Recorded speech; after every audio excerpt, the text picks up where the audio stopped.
Good afternoon. Hi, Andy. How are you?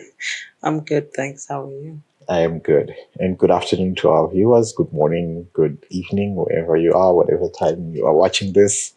Welcome to another installation of the Things IT Podcast. Today we are in Army of Two. Army of Two is one of my favorite games, by the way. If you're a gamer and you have played Army of Two, give a thumbs up and maybe we can share war stories. Yeah. Sylvia, hi. Hi. Interesting conversations, hopefully. Yeah, I hope so. Okay. What are we talking about today? I think in the absence of our resident Android person, we can talk about the bad stuff that happens at Apple, right? In case you didn't know, Apple, like every other company, they have their own evil corporation business that happens in the back end. But we, the users, we love it so much. Have Apple Watch, Apple phone, Apple computers, etc. But there's a lot of shady things that happen. Recently, two stories caught my eye. One was a story that came to light back in, I think, 2016, where people were just, myself included, we were noticing our iPhones at the time. Well, I only had an iPhone at the time. Getting significantly slower whenever a new iPhone was released. So I did 4, 5, 6, 6S, and then I stayed 6S for some time. No, actually, I got 7. 7 is the one that I had for a significantly long time. And with every release that we got, my 7 just started sucking until it was unusable. Yeah.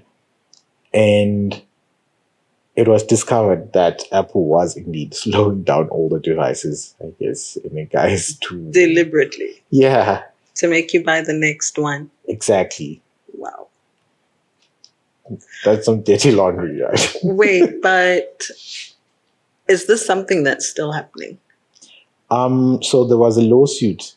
That's basically the story that's the news. There was a lawsuit, and basically Apple is prepared to settle, but only for people who complained. So because I didn't complain, I just kept my mouth shut and suffered until getting the next iPhone.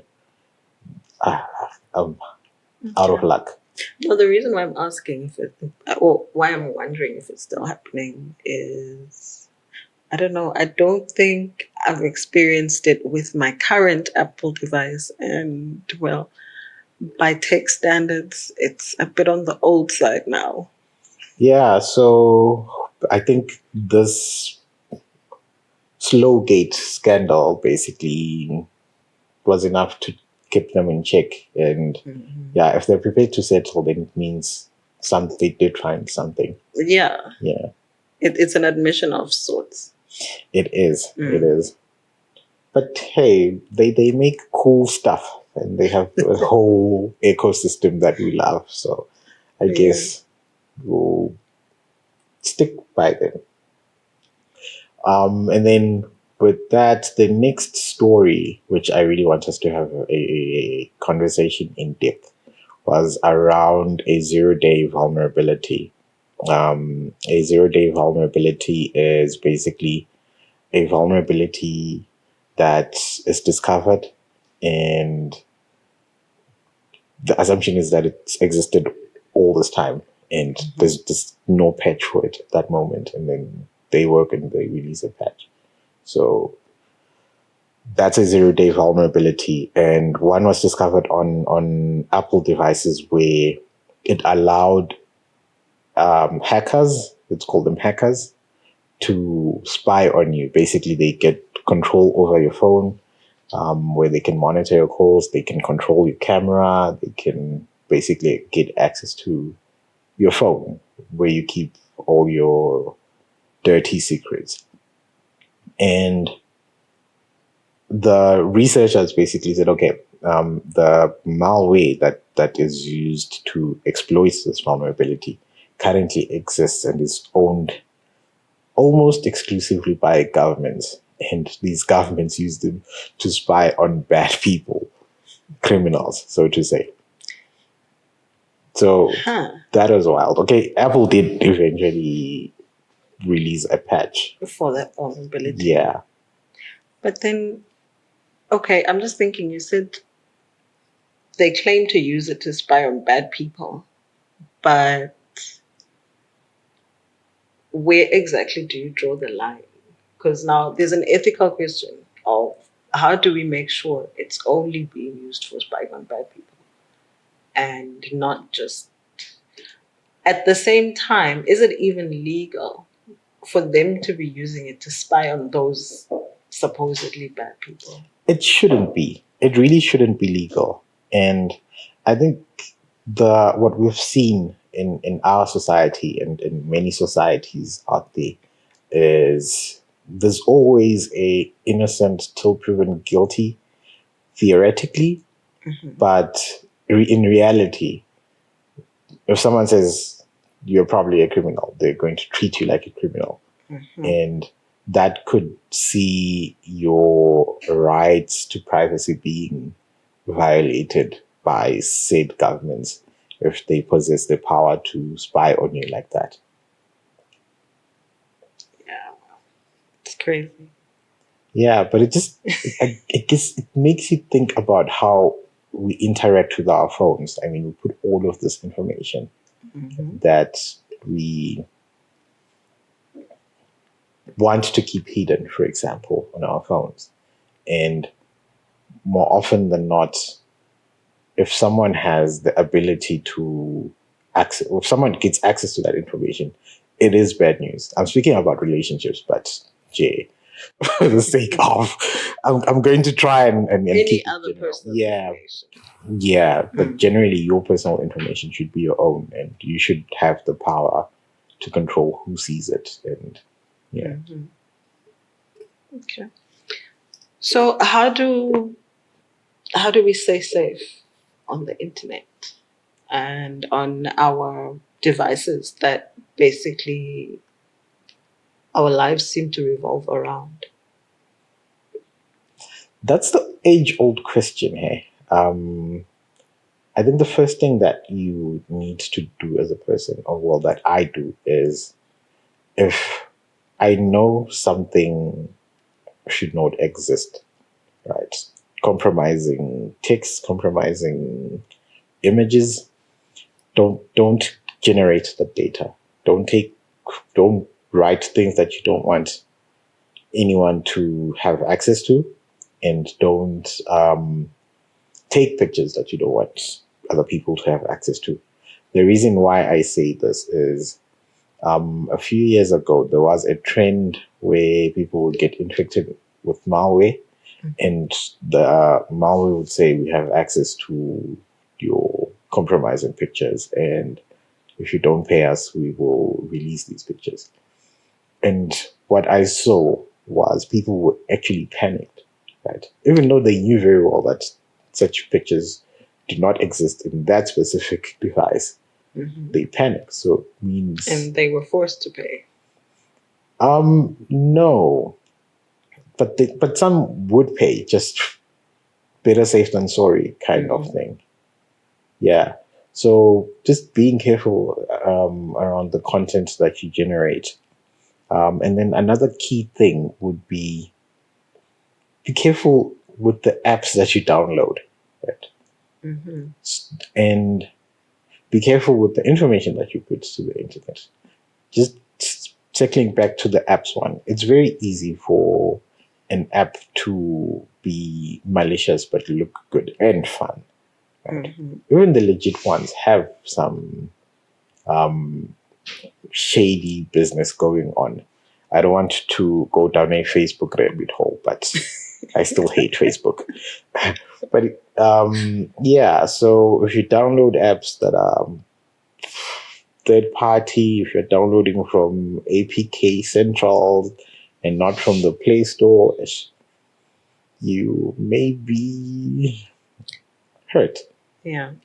Okay, but even the apps that you download from the Play Store that are not coming from, let's say, a shady source, there's still some level of risk around those as well. No one reads the terms and conditions. That's a fact. For True. all the apps we download and use daily, nobody reads the T's and C's, myself included. I mean, I hardly read a manual. Now why did I read terms and conditions? And the challenge is hidden somewhere in those T's and C's for this random app that seems to be trending that everyone is downloading and taking selfies on. Hidden somewhere in the T's and C's is a fine print that basically says they have a right to sell your data to third parties who can then sell it forward to third parties as well. Yeah, and you just click agree.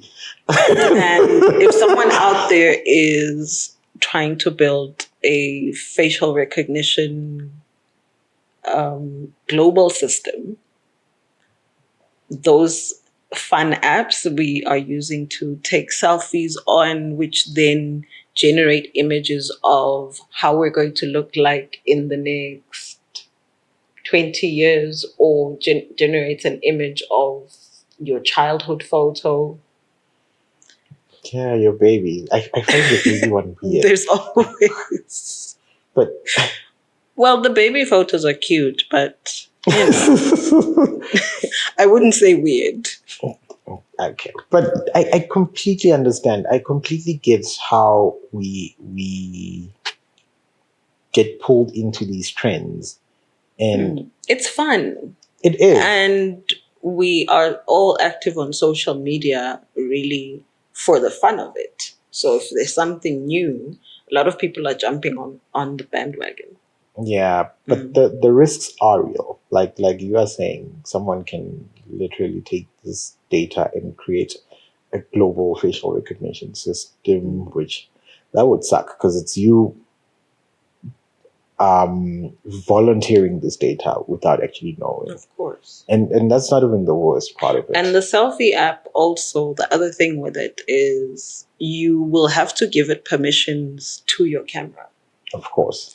So if there's any spyware or malware attached to that selfie app, them getting control of your camera exposes you to a lot of things.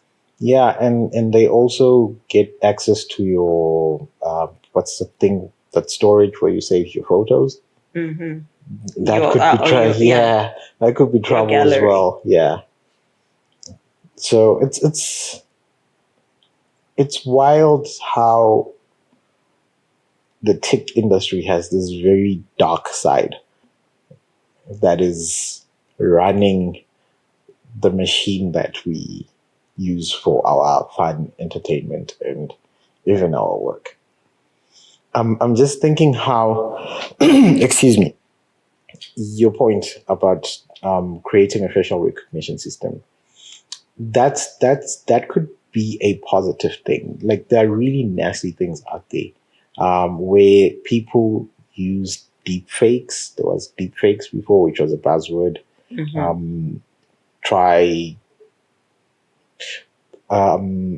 deep fakes. Basically, I would create a video of you basically saying all of these things when in actual fact it's not you. Mm-hmm. But because I have enough data points, you have enough images or videos of me speaking and doing whatever. Exactly. You can actually use those to generate fake videos. Full fake videos, a speech photos of you saying all sorts of things. So it could get really, really dark and evil out there. And they use the tools that we use for our day-to-day life. So it does warrant a bit of caution as we use these things. I think I'll go back to, again, how do we stay safe? How do we advise people out there to stay safe on the internet? For individuals, I think the basics are the same. Just download trusted apps. If you can get multi-factor authentication on your social media, do that. It helps a lot. Saves you from having your accounts hijacked by people who will use them for God knows what. Yeah, you'll end up selling us supplements or Forex and we'll be very cross with you. But it really is a case of there are basics that you have to do and you have to be intentional about doing. MFA, trusted apps. If your phone does have an antivirus software that you can use that. It can help. And also you need to be very careful. I know our Android guys have this where you just go and review the permissions that each application is using. Right? And with our iPhone guys, there's a very clever feature that they added a few years ago. I think it was in iOS 14, where if an app is using your camera, there's a green light that shows, small green dot at the top. I've seen that. Yeah. If an app is using your mic, so that the green one is for camera and mic, of course. And then if you're just using the mic, there's a small orange dot that shows. Okay? So if you're using whatever app, you are using the app that you use to read the news, and then now there's that green dot or that orange dot that is. Then you should start getting worried. Yeah. And check what permissions that app has. Basically. Of course. Okay. Yeah, it's those basics, just being vigilant, of course. And then again, how much value do we get from making sure our devices are up to date? Oh, again, you can never overstate that one. Hey, just like the 0-day vulnerability that we spoke about earlier, that update that was released addresses that. They could hijack your Apple Pay for the guys that have Apple Pay. So the damage could be significant. So just as soon as these vulnerabilities are found, an update will be released. Get the update. If the update breaks your phone, they'll release another update to fix that broken phone. Get that one as well. So there's a lot of value in that. Yeah, because besides the cost of data and Wi-Fi, people generally will be like, oh no, I'll update it in a few weeks or whenever, because maybe they've had negative experiences. I remember there was an Apple update a while ago, can't remember if it was last year, where people complained that it was making their devices overheat, phones specifically. Yeah, my phone. I was lucky enough to have not experienced that. My phone. I still don't trust it. I still think it overheats. Yeah. Yeah. So it's very tricky. Yeah, but again, it's a continuous cycle of improvement. And sometimes when they're trying to improve these things, they break other things.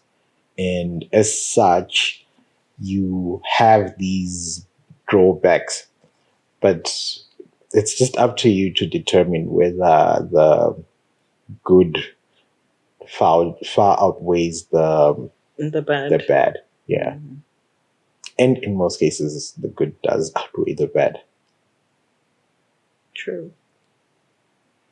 But yeah, I think of note, what we have to keep in mind is we get all of these apps and all of these software for free. And they come from big corporates. Some, if it's open source, some do it for just to contribute and make the world a better place, but most do it for profit. And right now, the most profitable thing out there is your is your data. data. Yeah. But if you do have the time and the energy, you can read that 16-page T's and C's document before you tick I agree. That's true. Unfortunately, it doesn't seem like we'll ever have that time. No. I'd rather watch the laundry dry than read those things. I think another thing, I still have there's a an update of terms and conditions that WhatsApp released, I think 2-3 years ago. Still haven't updated. I still haven't accepted. I'm still getting the prompt. As long as it's usable, I will use it, because I know WhatsApp is from the evil friend Facebook. So You really hate Facebook. I do. I do. I don't want, but I don't want, not today. But Facebook this is not today. a Facebook discussion. We can leave it. Yeah, not today, Facebook. We can leave it. And I think also this, I'm going to pose as a question to you, the corporate version. Do you think the awareness to these things is actually something that, okay, of course we know it's critical. That's not a question. The question is, are companies, with your experience, are companies doing enough to bridge the gap between securing themselves as companies and actually securing the people that actually work there? Because I imagine if there's a deep fake video of you running around doing whatever, that is very embarrassing. It does impact you personally, but also your work. So are companies doing enough with your experience? I don't know if we would be able to actually measure what's enough. The big companies are lucky enough to have the resources to be able to protect themselves and their employees and their clients. I think what's worrying is, I guess, I do wonder though, if the smaller businesses out there, without the same amount of resources and budget as a big corporate, what can they do to secure themselves in the cyberspace? Wait, is that you throwing the question I'm back throwing at the me? question back at you. Okay. Okay. I read a post on LinkedIn the other day where this brilliant cybersecurity professional from South Africa was proposing steps that cybersecurity professionals can follow. No, sorry, small companies can follow to bolster their cybersecurity. And I will post that on the link. I'm sure our producers will gladly do that. But it basically revolves around awareness. I really think, well, not his version. His version is different, but mine would revolve around awareness. Which is why we even have these conversations, because we're trying to bring awareness to these things. If someone is aware of the potential bad and how to avoid it, they will make efforts to avoid, So small companies do need to find or dedicate their limited resources to getting awareness programs that actually work. And also, now that we live in a world where cybersecurity events that's being hacked, or your data being stolen, they're basically definitely going to happen. They're actually happening in real time. And some of us don't even know it yet. So in such a world, it is critical to have people, train people on how to respond to these things. Just doing the basics of containment, those help. And then for the big work, for this lion's share, you can then involve any other third party that may have the skill, expertise. But just know what's the first thing that you need to do when you notice that you're being hacked. That helps, because it makes the consultant's job much easier. Yeah. And then the third, really, so it's awareness, it's first response, and then the third really is just, we always think of these things as deeply technical. Sometimes they're not.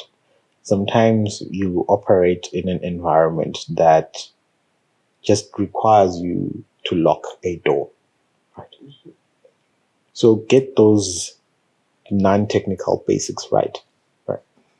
If someone is not supposed to use their company laptop to DJ at a home function, end of year, just make sure that doesn't happen. Because that's where the big problems stem from. Just getting the very simple, even non-technical basics wrong, you end up with very huge technical problems. So that would be my top 3. Okay. I think back to your point about awareness, I think that's a big one, even for your big corporation setup, because you can have the most fancy cybersecurity tools and systems, but